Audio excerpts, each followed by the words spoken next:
Hello, everybody. Welcome to Triangle Be Well. I am your host, Howard Jacobson, and I am in the lovely air-conditioned studio of Amnon Nissan. How you doing, Amnon? Doing just fine. How are you doing? Awesome. How come the camera's always on me, even when you're talking? Couldn't we? Can't we ever do split screen? It technically it's not Oh, okay, not going to work when we both sit next to each other. I see. I see. Well, he's a fine-looking fellow. You'll have to take my word for it.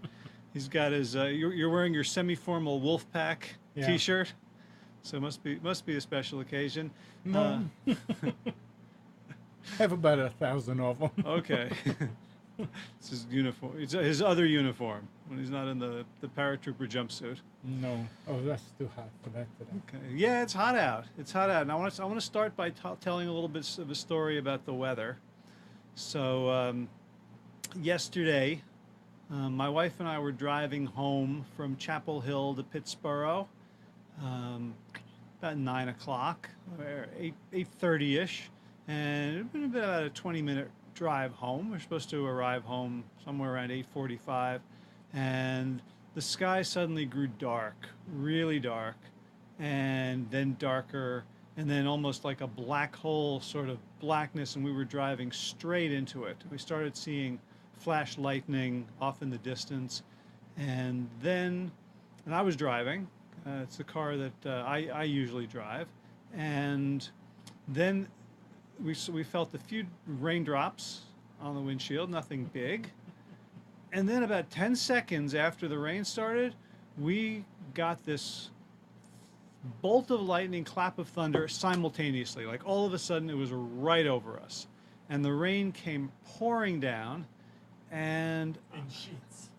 in sheets, in buckets, and I don't know if our car is different from normal cars, but you know, if you have sort of three levels of the windshield wipers, or four. You've got off, you've got intermittent, you've got regular, and you've got frantic. And we had it on frantic, and we still couldn't see Right. in between. It was so bad. So it turns out that I'm not great at driving at night. Like I don't see things as well as my wife does. So I found a spot to pull over. I hopped into the back seat. She slid over. I hopped back next to her, and we're trying to get home now. And now it's full dark, and the rain is coming down like crazy. It's so loud.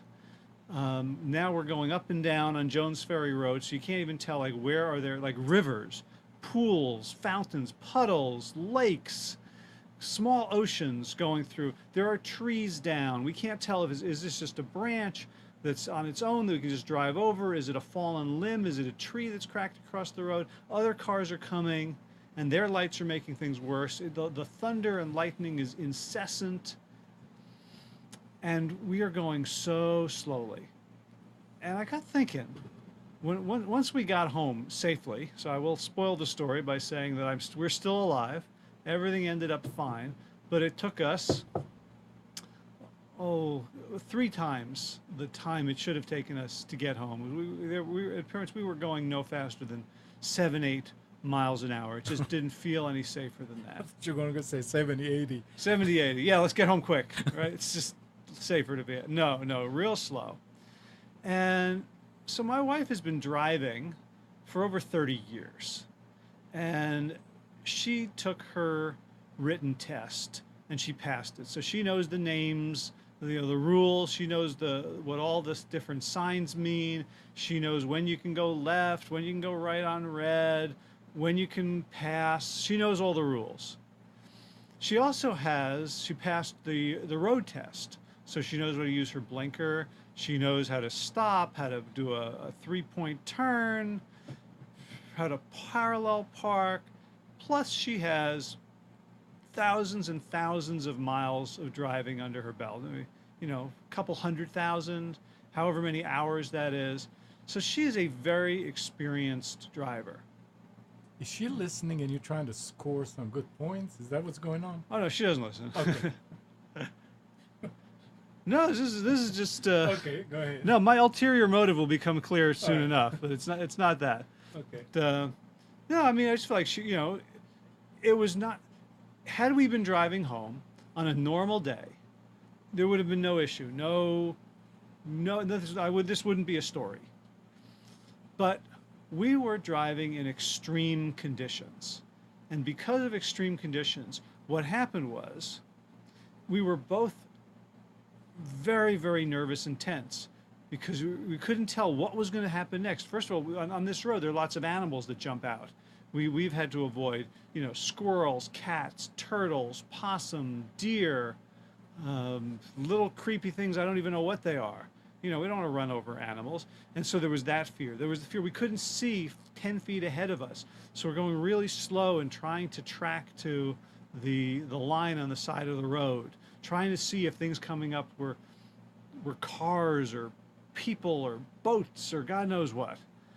And it occurred to me that there's an analogy here between how we drive in extreme weather conditions and how we try to be healthy in this society.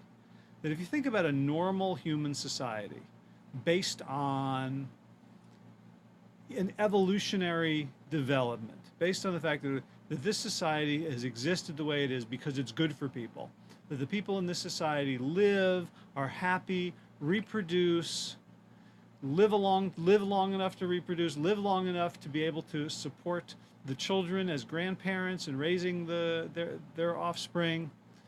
And any society like that, if you want to live a long, healthy life, it's pretty easy. All you do is just sort of drive down the road and do what everybody else does.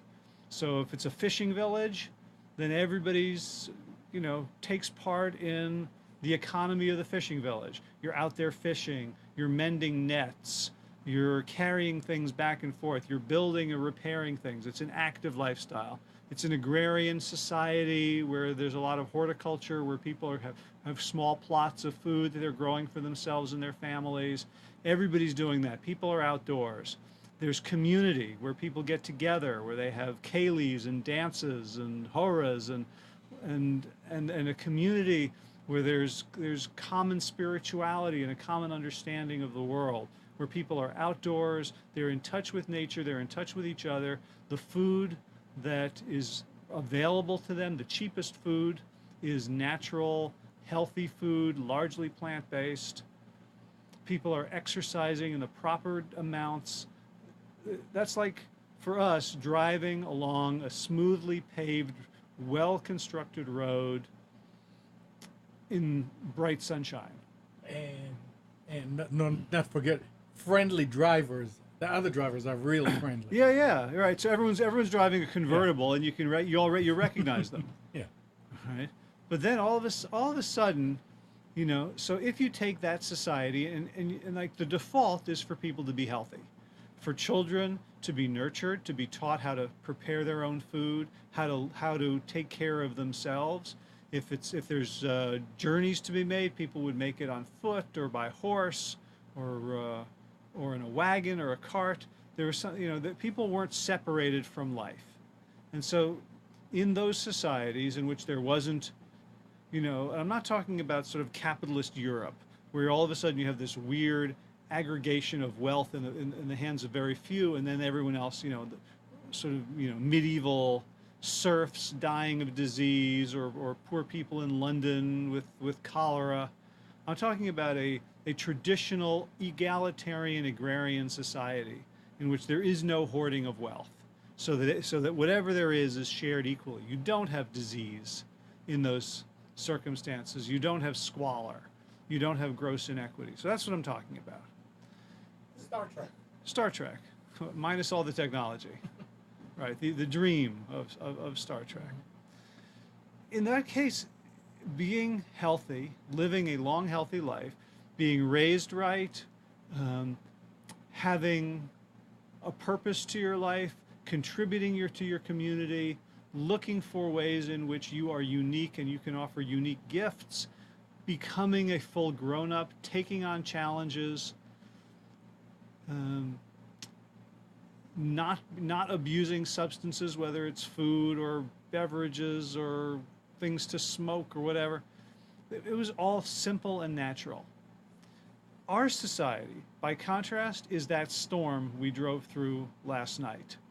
And you can think of a whole bunch of things that are just, when you think about that traditional rural egalitarian society, think of the differences between our society today. So now all of a sudden, first and foremost, we have a food industry in which people are getting tremendously rich by selling us highly processed, highly addictive foods that are terrible for our health. And we can have access to these foods whenever we want. And no matter how much of them that we eat, we're never satisfied. So first of all, a lot of foods are shelf stable. So you means you can buy them today, you can buy them in bulk today, and you can be eating them for 30 years. Right? I remember in 8th grade when I was doing a piece of investigative journalism about the bomb cellar in my junior high school. I got one of the janitors to show me down there, and this was 1979, 1980, and they had food down there from the Cold War, from like the 50s, from Khrushchev, from Sputnik. They had like saltines and cans of tuna that nobody had taken out in at that point 24, 25 years. And it could still be there for all I know, and it's probably just as good. So when you have food that's processed that extremely, you can buy it now and you can have it forever. There's no concept of sort of the universe is something you have to trust to provide for you. Now we have to be preppers, and we have to make sure we have this stuff. And what if, if everything goes to hell? Well, I still got my hoard of canned food. So we have food that will last forever.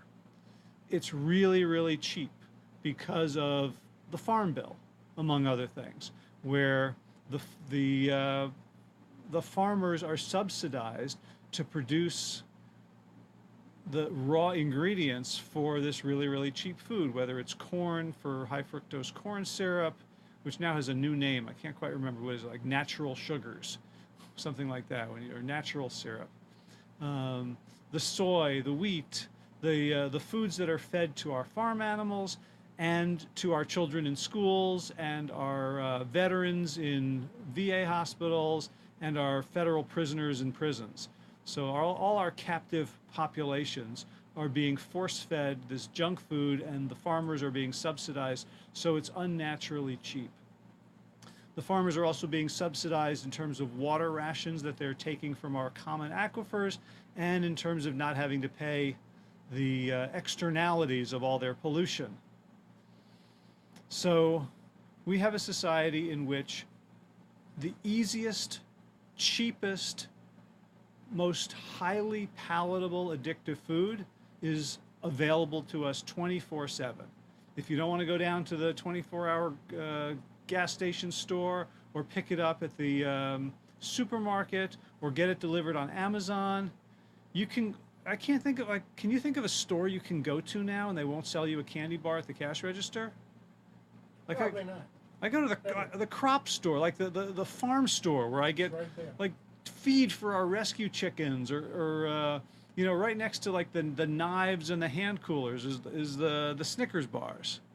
You go to the hardware store, you go to Toys R Us. Where can you go, where there's not going to be a bowl of something? And if you work in an office, there's always the person with the bowl of candies, and people have the break room, and they're always bringing in cupcakes and cakes and pies and things and donuts and things from birthdays. So that is already a perfect storm, so that now, instead of being able to just navigate your vehicle, of your body, through a world in which the food is healthy, life-sustaining, and connected to a vibrant local economy, now we're just eating highly palatable, highly addictive, highly corrosive chemical crap. And if you want to do something else, you've got to fight like hell against that storm. So you're already driving through a driving rainstorm with lightning and thunder all around you.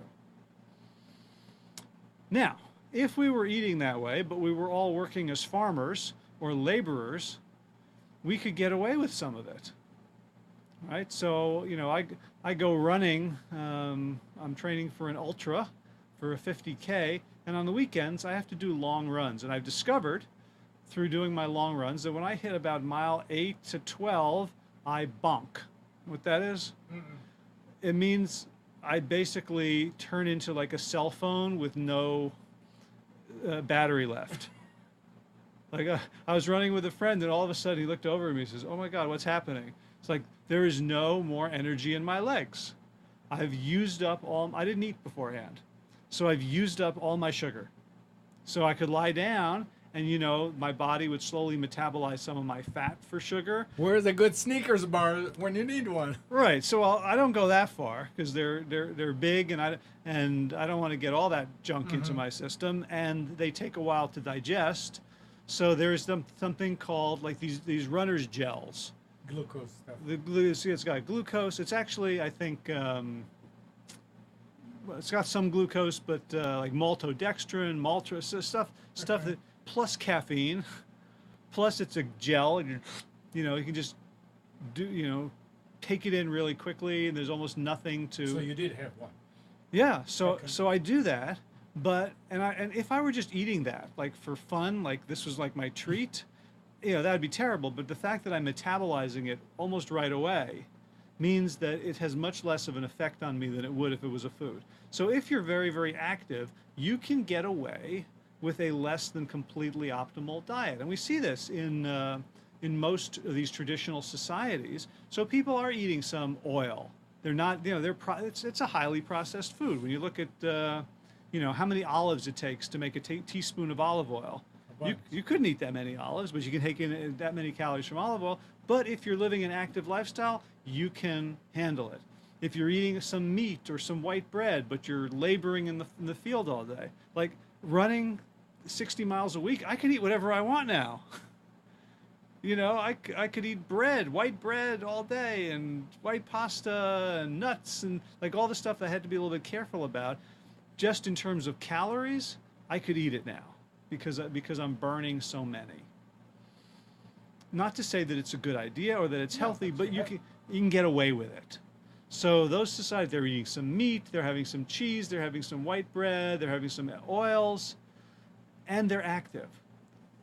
Our society, how active are we? Very. Sure. Yeah, there is a percentage of the population that does blue collar work, that does honest labor, construction or farming or welding But or these are not. This is not the segment that's obese. no, these are not the people who are watching this show right now. Right. At They're 2:30 working. They're working. They're not watching Nissan Communications at 3 o'clock in the afternoon Yeah. on a Monday. And more, those jobs are disappearing, and our jobs are desk jobs. We are sedentary. And can you imagine how unnatural it is for human beings to be sedentary, even to sit in a chair? Like, we're not built for that. We're built to stand and walk, to run, to squat, or to lie down. Like, we don't, chairs don't come from nature. So the fact that we spend all of our time in these unnatural, now I'm talking about it. And this is a comfortable chair too. It's nice and springy. I'm not casting aspersions on your studio here. Right. Yeah. Most chairs are much worse. But, and you've probably heard, right? Sitting is the new smoking. There's plenty of studies that show that sedentarism, that sitting for long periods of time, is bad for you. I mean, just think about, like, our butts are meant to be muscles that are used. Our butts are our biggest muscles. All right, the gluteus muscles. And when you sit on it, if you're sitting right now, just sort of feel how mushy they are. Like, that's a totally unnatural tonus for a butt. We're supposed to use it to walk. Like, okay, just compare our butts to any other four-legged mammal or primate. Like, we are upright creatures. That's what the butt is for, to keep us upright. So imagine, like, your dog, who can do that little trick and go up like on two legs for like 8 seconds. Right? We do that all day. We have amazing butt muscles. Here's a toast to the tushy.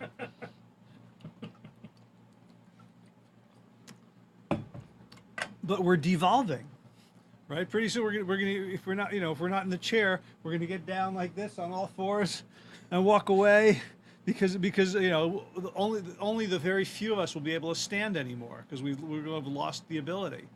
So we have become sedentary. We no longer walk with our feet on the earth. We don't feel the earth. So imagine, you know, think of your hands and how dexterous they are. All the things you can do with your hands. You can play cat's cradle. You can have thumb wrestling. You can draw or write, play musical instruments. Imagine if you took your hands and you put them in mittens all day, and not just mittens, but a single mitten, like a sock sleeve. And it was a hard sock sleeve at that. It wasn't one that we could even move around in. It just kept them rigid like this. Imagine how stupid your hands would get after a fairly short amount of time like this. You know, maybe your typewriter would have like 2 keys or a wheel or something. You know, you'd be able to do almost nothing with it. Well, that's our feet. Our feet are meant to be as dexterous as our hands. They've got as many bones. They can move around that much, but we encase them in these tombs. They no longer can feel the earth. They no longer give us proprioceptive information about standing and moving, about balance. And so from our feet on up, we are crazy and aching, and we have problems with our posture and our balance. And if you look at any older person in our society, and by older I can mean people in their 30s, we have terrible posture. Right? People, you know, we've got desk posture, and when people walk, their heads are forward, their shoulders are slumped, they're turtled, and a lot of that comes from the feet, from not getting the information we need to be standing up, upright creatures. So there's another element to that perfect storm. What else is causing the perfect storm? What have you got? No. I was just, I'm still thinking about what you were saying about the food that was there for years. And in the refrigerator, we have some apples that I think Kathy bought over 30 days ago. Ah, And they are perfect. uh-huh. Yeah. I don't understand it. Oh, what kind? I don't know. To me, apples are apples. But Okay. I mean, the thing is, during the season they will be in the refrigerator, and maybe a week later they start getting spots, and these are perfect. And I'm saying, how? Maybe some. So Yes. there's got to be something in them Yeah, that could be. or on them. Yeah. Although I mean, you know, a friendly technology for preserving food has always been cold storage. Right? Yeah, but I mean to a point. Yeah. Yeah. They might be coated with a wax of some sort. Most It's more than that. I don't know. some sorcerer. It's just. I mean, made a I spell. ate one the other day, and I'm saying, should I? Well, you might want to peel them. Yeah, I don't know. I don't know. But anyway. But I mean, you know, So- we know we live in a society in which shelf stable trumps taste. Mm-hmm. Right? Because True. shelf stable means we can sell. We don't have to take a loss on it. Whereas if it tastes good, well, we don't. You know, we don't have. Yeah, but in my opinion, shelf stable should be foods that that you want to put on the shelf and keep in case something happens. At that point, you don't care about taste, because that's really for surviving. Right, but we want everything to be But- shelf stable. We want our tomatoes to be shelf stable, so they don't, you know, so that. I mean, if you look at at tomatoes in America, they don't. Yeah. And They don't- iceberg lettuce. You look at the produce and the kinds of produce that we have in the supermarket. You know what a shock it was for me when I became a farmer to realize like how many different kinds of broccoli there are and how many different kinds of peppers and greens.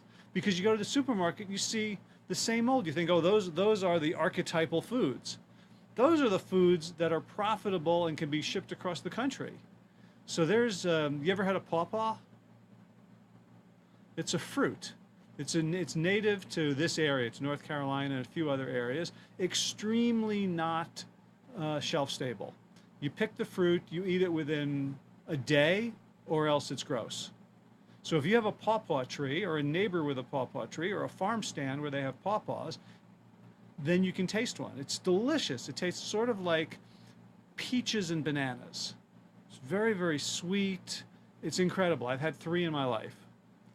they're fantastic. But they don't last. Right. They're not a food that's ever going to go to market. Mm-hmm.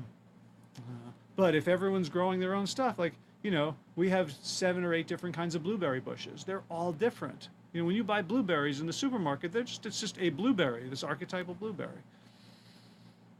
So back to the strikes against us. We need to have 55-gallon veggie domes. Nice. A veggie dome in every home. Well, Right. And then we need a means of growing them all. yeah. Yeah. Oh, yeah. Yeah, we'll get there. I mean, even if you buy them at the store, but you can store them longer, Yeah. it's... Yeah. So another factor in our perfect storm is that we are not taught how to develop ourselves. All right, we're not taught how to change our habits, how to stand against the mainstream. And there's a good reason for that. What society would want to teach people to go against itself? Right, so they don't teach you how to do that in traditional society. They teach you how to get along, how to be a member, how to cooperate. Our society is sort of all about competition, so it's beating people, but it's not standing up for yourself. So we don't really learn the technologies for personal growth. Right, a traditional society wants you to grow. And so it will teach you what you need to know in order to come into your full adulthood, manhood or womanhood, how to mature, how to be of service, how to, when you're young, to use your ego as propulsion to become a useful member of society. And as you grow older, to let go of the ego and to become a servant of the society, of the culture, of the children, of the grandchildren, how to age well, how to become an elder.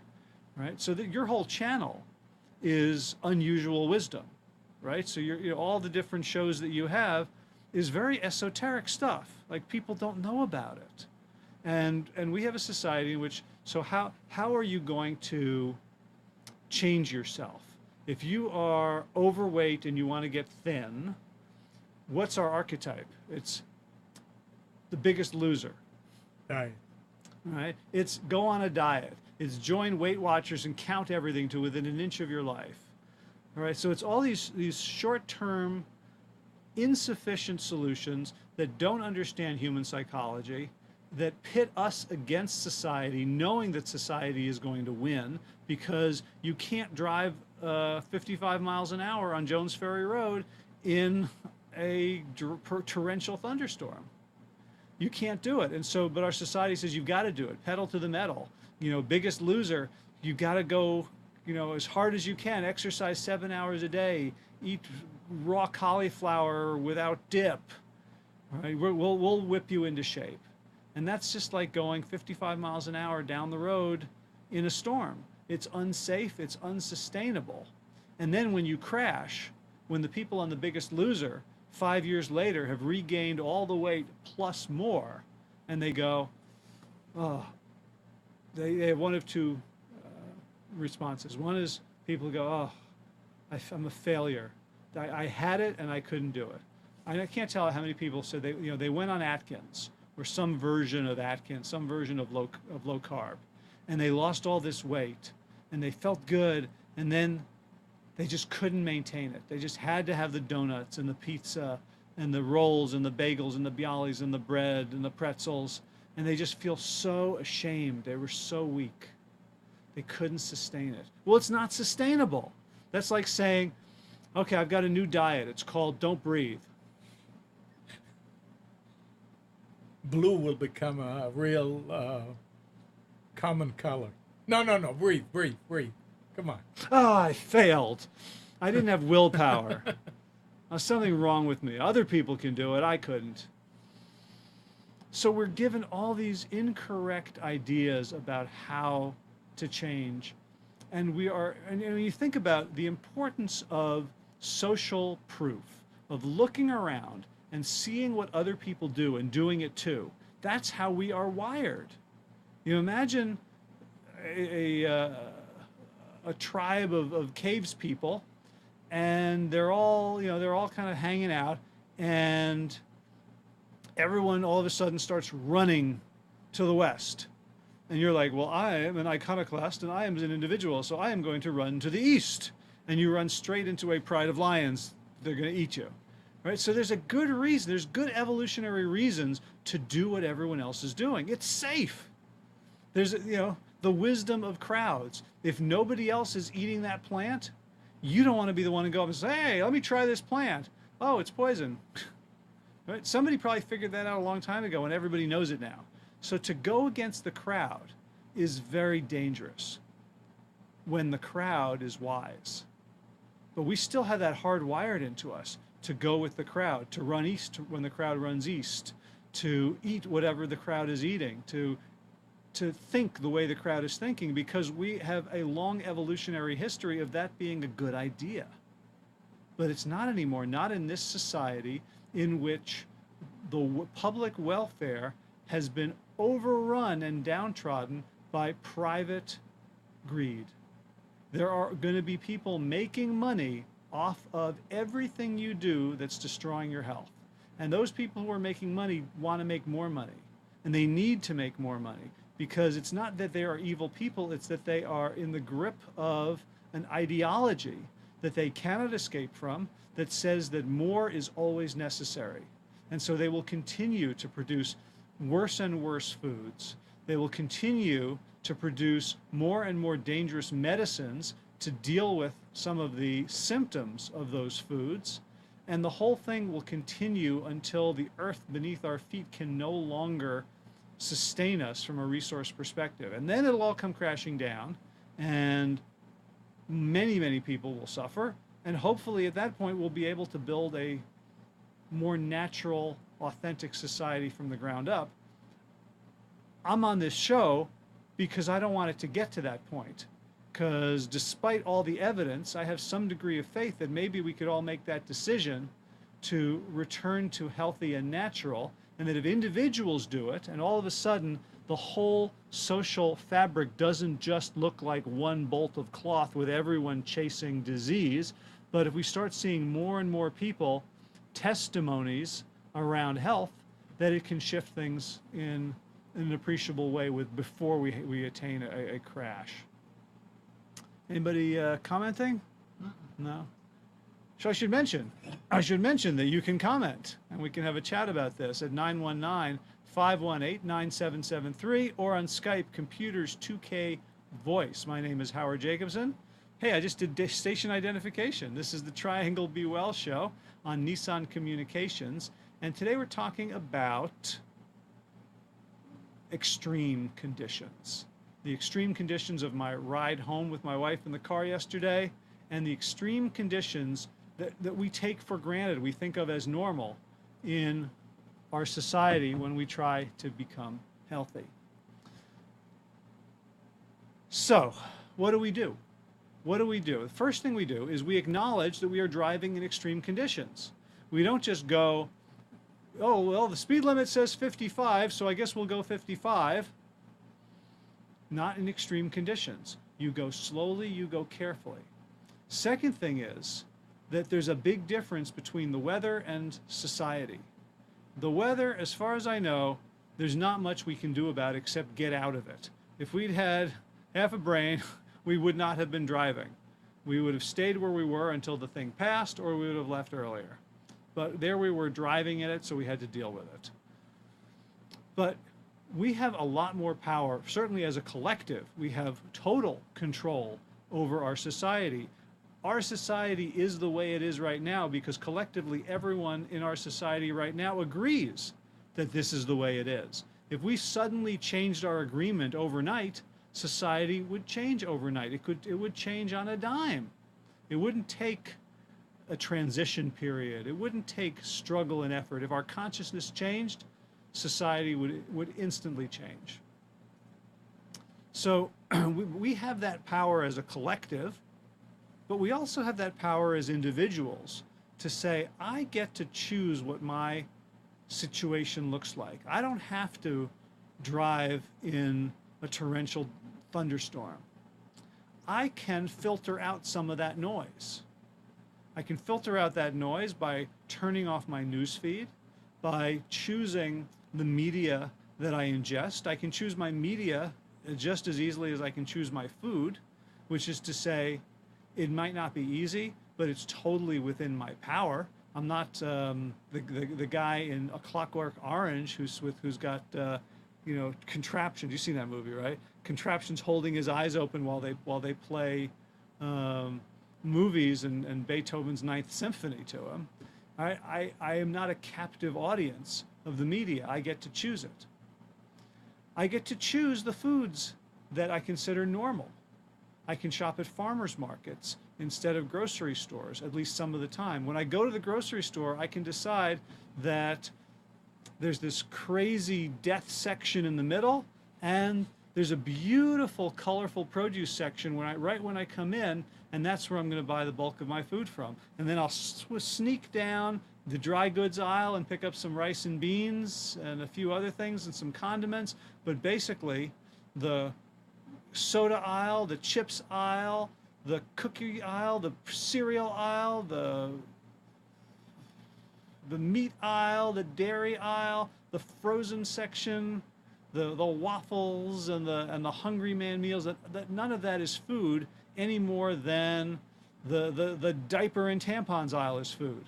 We can make that decision, and we can re-normalize our lives and turn down those extreme conditions. We can also turn down the extreme conditions by becoming active again, by moving our bodies. Yeah. Kirby in the chat is saying, approaching the natural. Approaching the natural. Said, right. What you're talking about, eating non-processed food, moving our bodies, not destroying the environment. Sid Garza Hillman also espouses those ideas in his book, Approaching the Natural. You both deliver the same message and are well worth listening to. Oh, thank you, Kirby. I agree that Sid Garza Hillman is well worth listening to. I don't listen to myself nearly enough, but I do. But I do listen to Sid. He is brilliant at representing this point of view. And if you are not familiar with his work, you can get his book, Approaching the Natural. I believe that's also the name of his website.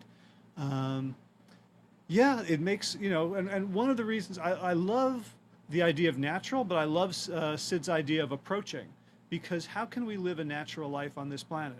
It's like putting someone in full ice hockey gear on a soccer pitch, right? There's only so natural you can be, but we can approach it and we can evaluate. One of the reasons I like it so much is that it's a litmus test we can use to look at aspects of our lives and say, is this natural?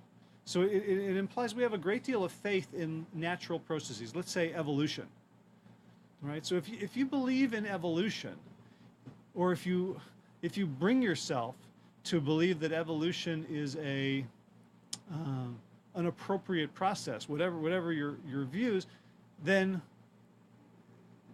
whatever we have evolved to be, in a sense, is natural. That whatever environment we evolved to excel in, to thrive in, we should try to match that environment to whatever extent we can. That when we look at the human history, we are extreme opportunists. So we're able to say, well, everything's natural. We could have like gulags in Russia. Well, that's natural. You can have a penitentiary system in the United States. That's natural. You can have juntas and dictators in South America. That's natural. It's all natural, right? Except that when you look at sustainable societies, we're not looking at a country that's been around for 200 years or even 1,000 years. When you look at the sweep of life on Earth and what are the rules that govern life on Earth, there is one rule that governs all life that survives and is sustainable. And that is every organism, plant, animal, fungus, whatever type, every organism that survives benefits its environment, is a net positive on its environment, meaning it adds to the web of food, it adds to the nutrient web, so it could produce oxygen, or it could poop fertilizer, or it is in symbiotic relationship with an insect. It enhances the ecosystem around it. It makes it more varied, so more biodiverse and more stable, right? The more elements you have in a system, the more stable it becomes, because if any one of those elements falters or fails, the others can easily move in, right? I'm sure there's a lot, this is true of computer systems as well, right? You have redundancy, you have complexity, and because of that, like I think about Google, like if one of their servers fails, it's no big deal at all, right? They pull it out, throw it away, pop in another one. So that is the ultimate rule of life, that an organism that lives naturally enhances its environment for others, for other species. And that's not to say that animals don't eat each other and kill each other, because they do. They do. But wolves eat caribou, but individual wolves eat individual caribou, but the wolf as a species enhances the caribou species. Mm-hmm. Because they cull, right? They take the old, the sick, the weak, the infirm, the stupid, the unlucky. And so the caribou who remain become stronger. And the caribou are not the enemies of the wolves. The caribou improve the wolf population, because the wolves that cannot hunt well, They will die too. will die too. So Somebody else will eat them. that's the rule of life. If you improve the environment for others to increase biodiversity, complexity, and stability, then you have a place in that ecosystem. Humanity, at this point, we're not making the world better. Everywhere we go, we turn it into a shit heap. So when you're looking for how can I live healthier, one thing to look at is just the scientific evidence on a plant-based diet, on movement, on health, on a positive attitude.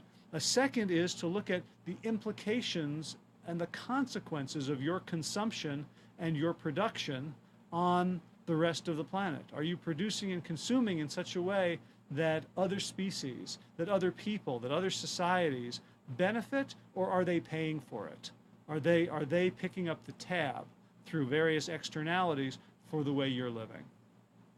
So Kirby is adding, after you were saying you're not listening to yourself and all that, says, don't sell yourself short. Both of your podcasts taken together is when you were teaching BJ Fong's Tiny Steps Give Hope to those of us making the transition to whole food plant-based, that if we take it a step at a time, we will get there. Don't know that I will ever get to the running stage, however. So he's not going to do 50K, but he may. Yeah. At this point, it's hard for me to advocate a 50K. My feet are killing me, Kirby. Yeah, no, I didn't mean to sell myself short. I wanted to honor Sid's work because he's been a big influence on me, and I think he's brilliant. He's humble. Yeah, so I mean that's it. That also what's natural are these tiny steps, these individual steps, and I have to tell you, one of the things, Kirby, that I'm working with Josh. I think you've heard me talk about Josh and his story, going from 420 pounds and being a good old boy, a hunter, fisher, driving around in fossil fuels, and being very fond of food and alcohol and drugs, and dropping out of college and not having much of a social conscience, to being a competitive ultra runner. What that's done for me is, it's not so much that I think now everyone should become an ultra runner, although I do think that if possible, one of the things that is most natural about humans is bipedal locomotion, walking on our feet, if it's possible. Now, there's a lot of people for whom there's been a lot of damage, and you may never become a runner. I think that's kind of a small percentage. I think most people can work their way to it. But what I've really learned from Josh is I've seen so many of the photos of him at 400 pounds plus, and now to see the transformation and to see who he is now. Whenever I look at anyone, when I look at someone who is, at Costco in the motorized shopping cart, and they're spilling out over both sides of it, and they look so pallid and unhappy, I see their inner Josh. It's magical for me to be able to look at someone and see that spark of potential. It feels spiritual to me to be able to do it.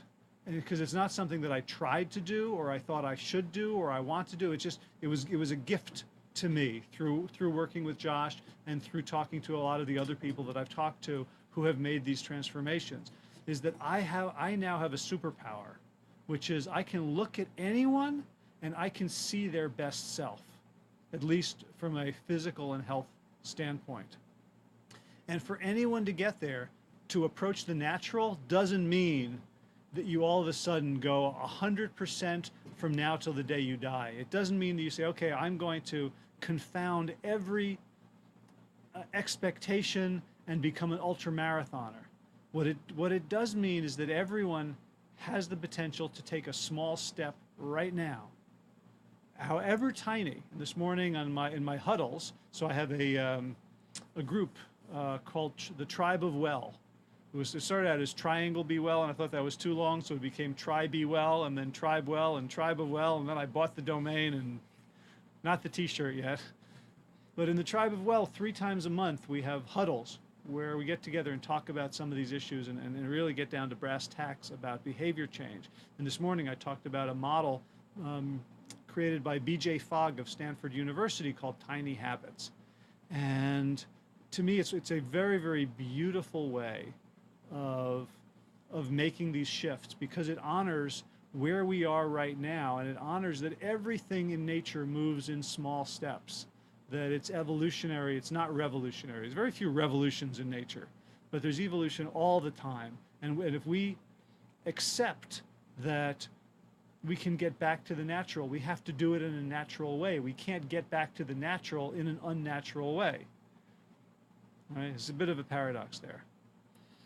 So Kirby, yeah. He's saying he's not going to do 1K. And then he said, you were talking about running, and I said, good, not fond of running. Maybe we'll walk once, get new hips. Yeah, well, when you think about natural, right, human beings typically don't wake up in the morning and the farmer doesn't go, well, I better get in my 10K before I go out and work on the farm today. He's going to do more than that on the right. We don't go just sort of, we don't go running. Like that's an adaptation. Some society, some nomadic societies do some running. The Tarahumara of Mexico are a well-known example of people who, the San of the Kalahari Desert in South Africa, anyone who does persistence hunting, but mostly human beings are walking machines. And walking is good for feeling the earth. It's good for being outdoors. It's good as cardiovascular exercise, and it's also good for the brain. There are some interesting studies on like babies who like crawling, this contralateral motion, right? When we walk, right foot, left hand, left foot, right hand, that builds the brain. And when we don't do any of it, or we don't do enough of it, it makes us less than human in some significant ways. So don't worry about the 1K, but if you can walk. If you can swim. That we are meant to be in motion. And we're meant to be in motion, or we're meant to be resting. We're not supposed to be at this sort of, I'm driving my car, and we have to do it. We're all playing ice hockey on a soccer pitch. So we all have to, as Sid says, we have to approach the natural as best we can. So I want to do a final pitch right now for the Big Change Program, because that is Josh and my effort to help people turn down the extreme storm that we're in. So it's kind of a coming together for shelter from the storm, to sort of rest in the shelter of each other, to learn some skills for when we go back out there, so that we're not, running, that our car top isn't down. We've got protection. We can maybe fine tune our system so that we don't hear so much of the noise. We can avoid some of it. We can learn how to be strong in the face of it. And we can learn how to move away from some of those storms, so that we can find communities where being healthy is more normal, right? That's one of the beautiful things about movements like CrossFit. You go to a CrossFit gym and there's 30 other crazy people there just like you, who have rejected society's standards for fitness. And they say, we're going to go crazy together. We're going to work out like mad, and we're going to support each other. And when you get an environment, a community like that, all of a sudden, it's like the storm is not hitting you, or it's hitting you from much farther away, and it's much weaker because you have this layer of protection. So the Big Change program is going to be a layer of protection. It'll be a layer of guidance. It's a full year. It starts out with 3 kickoff classes. We talk about the 3 M's of health: menu, movement, and mindset.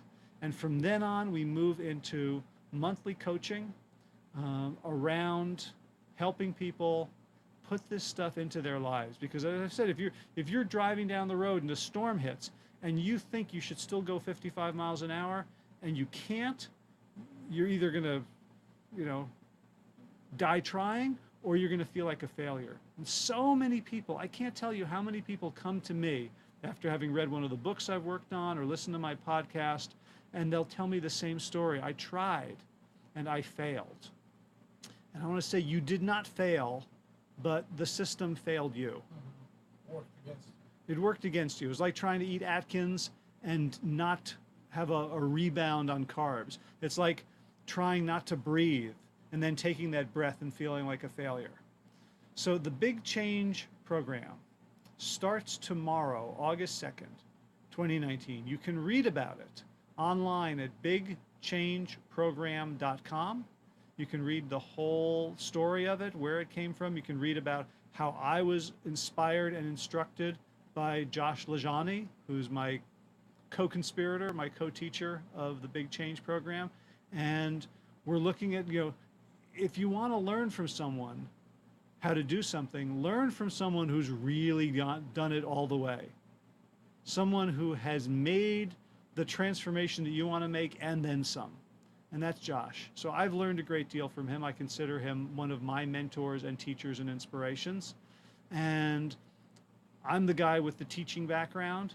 As Josh says, I'm good at nuggetizing, at taking this big amorphous lifestyle and turning it into the bite-sized pieces. And I have a wide breadth of knowledge and reading and theory and exercises and practices to help people take those tiny steps, the tiny habits, and the small, natural, evolutionary steps to help people on their journeys.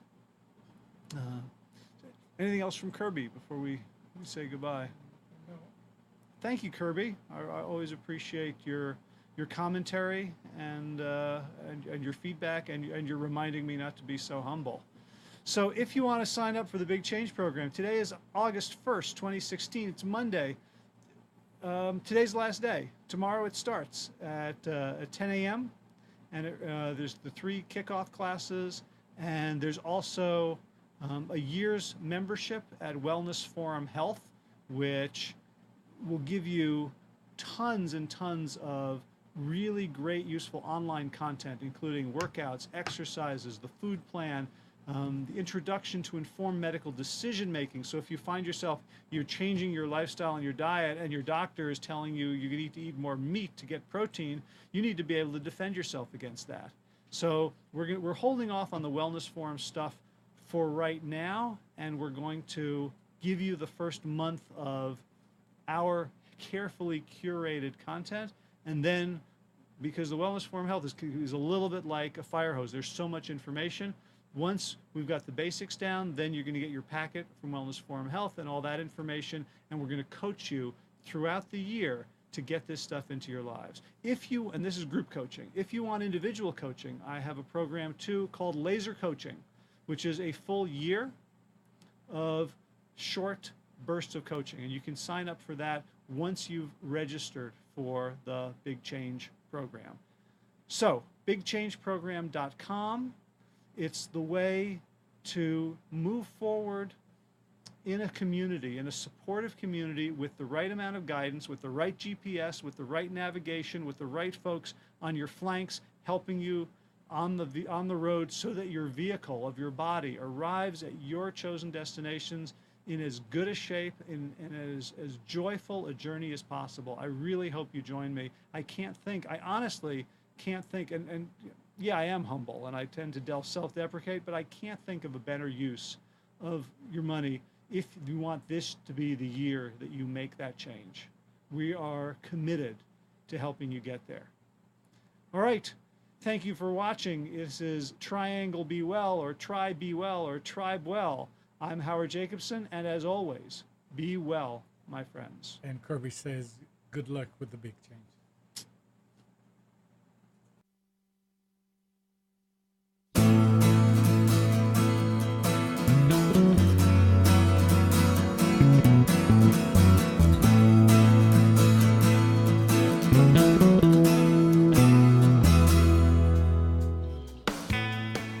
You are tuned to the Nissan Communications Network.